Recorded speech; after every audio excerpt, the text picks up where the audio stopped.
বাঙালির আরেকটা সবার দেশে আরও বেশি আশ্চর্য লাগে, সেটা হচ্ছে বাংলাদেশ ফিলিস্তিন বুঝে, ইরান বুঝে, লিবিয়া, আফগানিস্তান সবই বুঝে, কিন্তু এই বাঙালি নিজেদের বেলায় বোঝে না। এই যে ডক্টর ইউনূস, আমরা সবাই শেখ হাসিনার দোষ দিই, শেখ হাসিনা লুটপাট করছে, হ্যান করছে, ত্যান করছে, কিন্তু একটা জিনিস সত্য, আপনারা মানেন আর না মানেন, সেটা হচ্ছে সে জনগণকেও দিয়ে গেছে।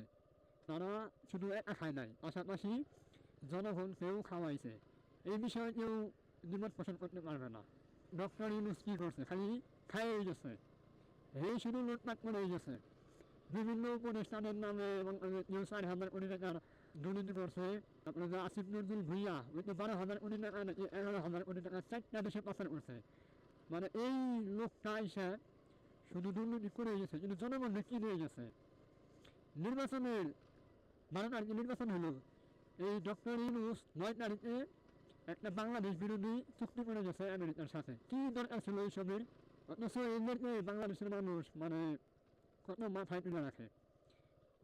এই জন্যই বললাম, বাংলাদেশ ইরান বোঝে, ফিলিস্তিন বোঝে, আফগানিস্তান বোঝে, ইয়েমেন বোঝে, ঠিক আছে, কিন্তু নিজেদের দেশকে বোঝে না।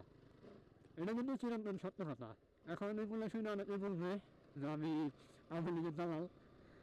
জি না ভাই, আমি আওয়ামী লীগের দালাল না, আমি আওয়ামী লীগের সাপোর্টার। ওকে, আমি ছাত্রলীগের সাপোর্টার। এখন এটা নিয়ে কে কী বলবে, আই ডোন্ট কেয়ার।